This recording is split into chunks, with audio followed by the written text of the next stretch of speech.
উত্তর জেলার পক্ষ থেকে স্বেচ্ছাসেবক জনতা উত্তর জেলার পক্ষ থেকে খালেদা জিয়ার আগমন, জুবাইদুর রহমানের আগমন, স্বেচ্ছাসেবক দলের পক্ষ থেকে লাল গোলাপ শুভেচ্ছা, জুবাইদুর রহমানের আগমন, শুভেচ্ছার স্বাগত, খালেদা জিয়ার আগমন,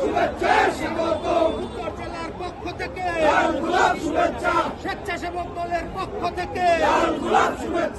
ওই নেত্রী আছে।